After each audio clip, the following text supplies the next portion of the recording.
2012 Renault Master Campervan. So let me give you some insight into why we chose to buy a campervan. During the first lockdown, it became apparent to us it was time for us to start our own journey. And it was becoming harder and harder for people to purchase homes. So it put us in a bit of a rubbish predicament. We started to research the ups and downs and ins and outs of van life, and after lots of long discussions, we decided to take a risk and buy our first campervan. We wanted a campervan with the basics. It worked out cheaper and would take less time before we could finally move in. We want to take you guys along on our adventures and show you our version of van life and see what the world has to offer, starting here in the beautiful Cornwall, our home, whilst we upgrade the van and get it ready for the full-time van life.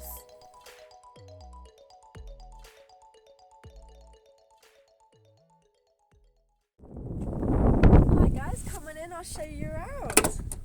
So this is our living, dining and sleeping area.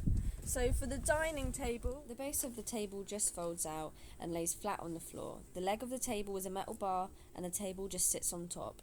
It's really easy to put together. And the bed quite easily just pulls out.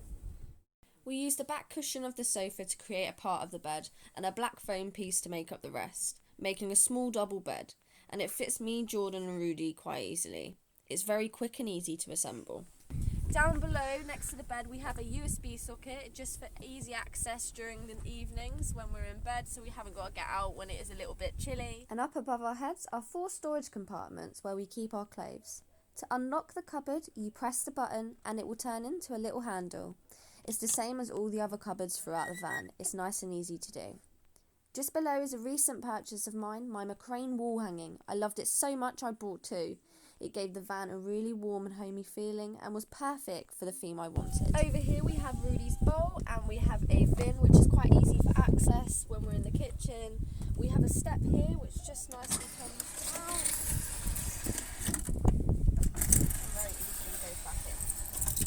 Over here we have a twin hob and sink, both Dometic, and we have the control panel just above your head. So this is our control panel. This button here controls the 12-volt system throughout the campervan, and just below is our water pump, so we pop that on, making sure a small orange light appears. This allows us to get running water with a decent pressure throughout the van, and once finished using the water we go back over to the control panel and turn it off, making sure the light goes out.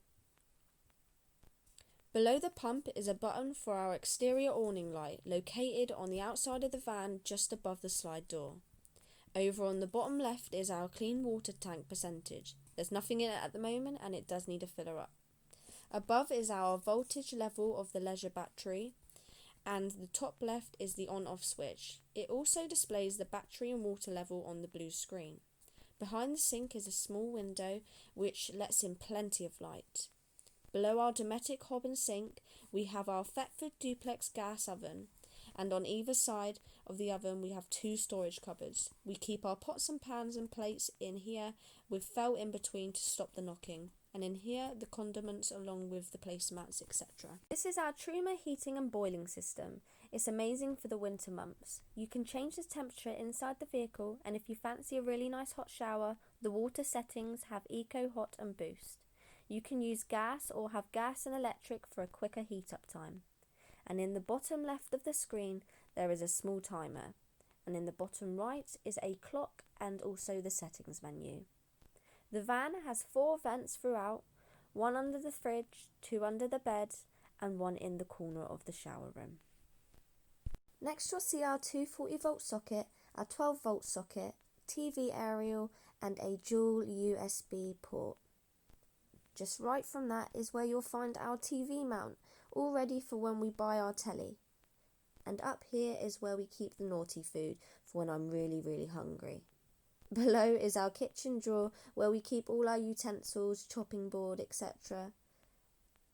And another recent purchase of mine, the Star, it gave it a pop of colour in the van. This cupboard up here is where we keep our Sniper 2 satellite system, and we were lucky enough to purchase it with the van. We'll be hooking it up and getting it ready as soon as we have our telly. So just underneath our kitchen drawers, you'll see our 12-volt Dometic fridge freezer. It has plenty of room for me and Jordan. It's actually quite spacious, and you can change the temperature inside the fridge.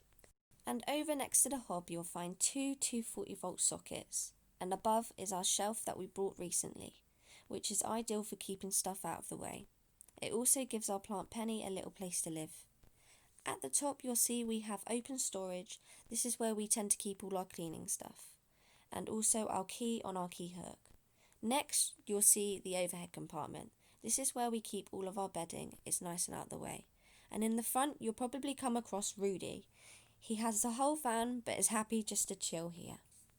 This is our toilet. So if you come on in, we have our two plug holes here. So if the van is either on one side of the slopes, it will go in either one of the plug holes. Over here we have the sink.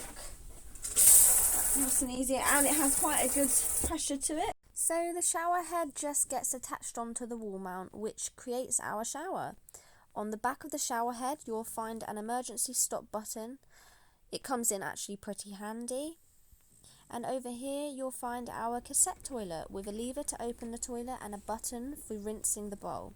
Above the toilet is where we keep our toilet paper and cleaning products. It's a nice big cupboard. And above is our skylight, which pops up to let the steam out. Here we have our main skylight in the van. It opens up quite wide, and it also has a bug net and a blackout blind. So these windows also have bug nets and blackout blinds. So if you want to black it out, you can. And the front also has blackout blinds. One of my favourite things about this camper van so far is being able to open up the window, have a nice cup of tea and enjoy a spectacular view whilst just sitting down on the sofa. Above our heads you will find 4 12-volt touch-sensitive LED lights throughout the van, 1 in the shower room and 3 in the main living space. And underneath the sofa is where we keep our leisure battery. We will be upgrading it and also putting in solar panels to support for when we move in. If we go down the side of the van, you will find where we fill up our clean water tank. We have a 25-litre water tank, and next to that is where we can plug in for our 240-volt system to work. Just at the bottom of the van, you will see a grey tap that is connected to our 25-litre waste tank. So Jordan's just going to open the doors. Inside we have 2 25-litre refillable tanks and a cage for our 6kg propane canister. Plenty of hooks also to hang stuff on and keep things out of the way. Thanks for watching, guys. We hope you enjoyed our video. If you liked our video, please make sure to hit that subscribe button and join us for weekly updates. If you have any questions, just leave them in the comments below and I'll make sure to get back to you. Take care, guys, and we'll see you next time. Bye!